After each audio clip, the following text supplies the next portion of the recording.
12th class physics chapter number 12 electrostatic topic number 1 column law. Student हम देखते हैं column law है क्या और इसको किसने प्रपोज किया। तो सबसे पहले एक साइंटिस्ट था जिसका नाम था चार्ल्स कॉलम। उसने क्या किया, इस लॉ को प्रपोज किया 1874 के अंदर, 1874 के अंदर। अगर हम बात करें चार्जेस की, तो चार्जेस हमारे पास दो किस्म के होते हैं, एक positive charge and negative charge. तो इसी तरह लाइक चार्जेस और अनलाइक चार्जेस भी होते हैं हमारे पास।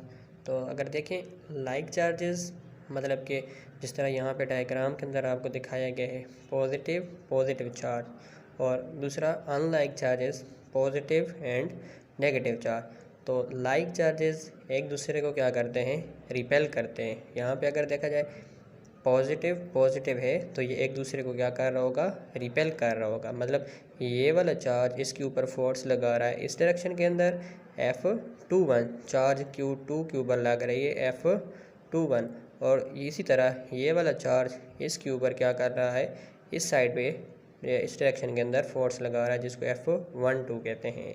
अगर हम यहाँ पे नीचे देखें अनलाइक चार्जेस, एक पॉजिटिव चार्ज है और दूसरा नेगेटिव चार्ज, तो क्या कर रहे हैं, ये एक दूसरे को क्या करें, अट्रैक्ट कर रहे हैं। मतलब कि ये इस चार्ज को अपनी तरफ खींच रहा है और दूसरा चार्ज इसको अपनी तरफ खींच रहा है। तो लाइक चार्जेस एक दूसरे को रिपेल करेंगे और अनलाइक चार्जेस एक दूसरे को अट्रैक्ट करेंगे।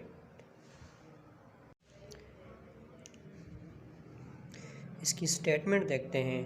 तो स्टेटमेंट के अंदर क्या है, force between two charges is directly proportional to the product of magnitude and inversely proportional to the square of the distance between them. अगर हम इसको मैथमेटिकली फॉर्म में देखें तो हमारे पास क्या है, force directly proportional to the product of charges Q1 and Q2। तो फोर्स क्या है, डायरेक्टली प्रोपोर्शनल है चार्जेस के प्रोडक्ट के। तो इसको इक्वेशन नंबर हम 1 का नाम दे देते हैं। उसके बाद क्या है, force inversely proportional to the square of the distance between them. क्या है जी, फोर्स इनवर्सली प्रोपोर्शनल है डिस्टेंस के स्क्वायर के। तो इसको इक्वेशन नंबर 2 का नाम दे देते हैं।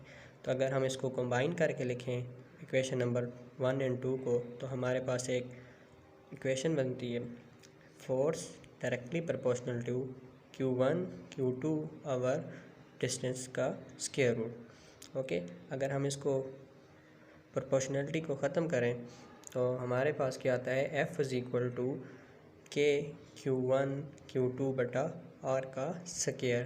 तो ये हमारे पास क्या है जी, कॉलम फोर्स गिवन आ गई है। ठीक है, यहाँ पे जो K है, K क्या है, हमारे पास कांस्टेंट होता है। इसको क्या बोलते हैं, प्रोपोर्शनलिटी कांस्टेंट। जब जब हम ये साइन ख़त्म करते हैं तो उसकी जगह पे इक्वल आता है और इक्वल के साथ एक कांस्टेंट आता है K, जिसको क्या बोला जाता है, प्रोपोर्शनलिटी कांस्टेंट। ठीक हो गया।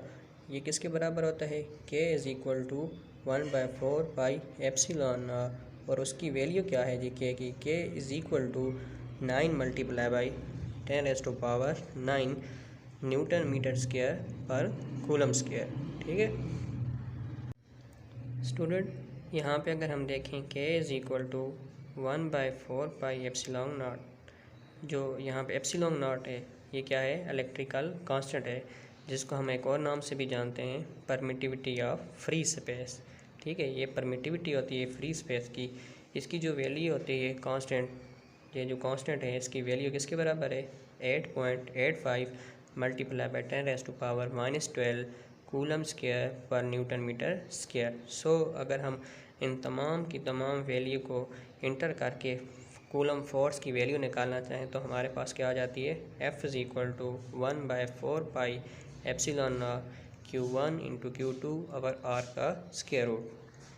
सो स्टूडेंट, अगर देखा जाए तो हमारे पास जो टोटल फोर्स है वो क्या है जी, डिपेंड कर रही है चार्जेस के प्रोडक्ट के और उन चार्जेस के दरमियान में जो डिस्टेंस होता है उसके स्क्वायर के डिपेंड कर रही है। ठीक है, अगर हमारे पास जितना ज़्यादा चार्ज होगा, ठीक है, यहाँ पे अगर आप देखें ना तो हमारे पास चार्जेस हैं, मतलब Q1 Q2, तो जितना ज़्यादा चार्ज होगा तो इनको जब हम मल्टीप्लाई करेंगे तो फोर्स हमारे पास उतनी ही ज़्यादा आएगी, क्योंकि जो फोर्स का रिलेशन है वो चार्जेस के डायरेक्टली प्रोपोर्शनल का रिलेशन है। और हाँ, अगर इनके साथ अगर हम देखें इनके दरमियान में डिस्टेंस जो यहाँ पे मौजूद है r, जितना ज़्यादा डिस्टेंस होगा तो फोर्स हमारे पास उतनी ही कम होगी। अगर डिस्टेंस हम कम कर देते हैं तो फोर्स की वैल्यू क्या हो जाएगी, बढ़ जाएगी, क्योंकि यहाँ पे अगर आप इक्वेशन के अंदर देखें कि r के इन्वर्सली प्रोपोर्शनल है, फोर्स क्या है, इन्वर्सली प्रोपोर्शनल है r के स्क्वायर के। तो मतलब नीचे वाली चीज़ जितनी भी हमारे पास क्या होगी, बड़ी होगी, तो फोर्स कितनी हो जाएगी, कम हो जाएगी, और जितनी नीचे वाली वैल्यू हमारे पास कम आएगी तो फोर्स उतनी ज़्यादा बढ़ जाएगी। सो फोर्स डिपेंड कर रही है प्रोडक्ट ऑफ चार्जेस के और जो डिस्टेंस है उसके स्क्वायर के।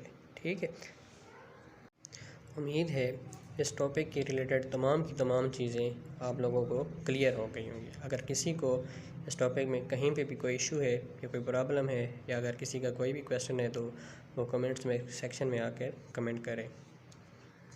नेक्स्ट वीडियो में इसका हम सेकंड पार्ट डिस्कस करेंगे, जिसके अंदर हमारे पास अगर हम कोई मीडियम इंसर्ट करते हैं दो चार्जेस के दरमियान में तो उससे फोर्स के ऊपर क्या इफ़ेक्ट आता है। तो स्टूडेंट इस वीडियो को ज़्यादा से ज़्यादा लाइक करें और मेरे चैनल मिस्टर इंजीनियर को सब्सक्राइब करें। थैंक यू, अल्लाह हाफिज़, मिलते हैं इंशाल्लाह नेक्स्ट वीडियो के अंदर बहुत ही जल्द।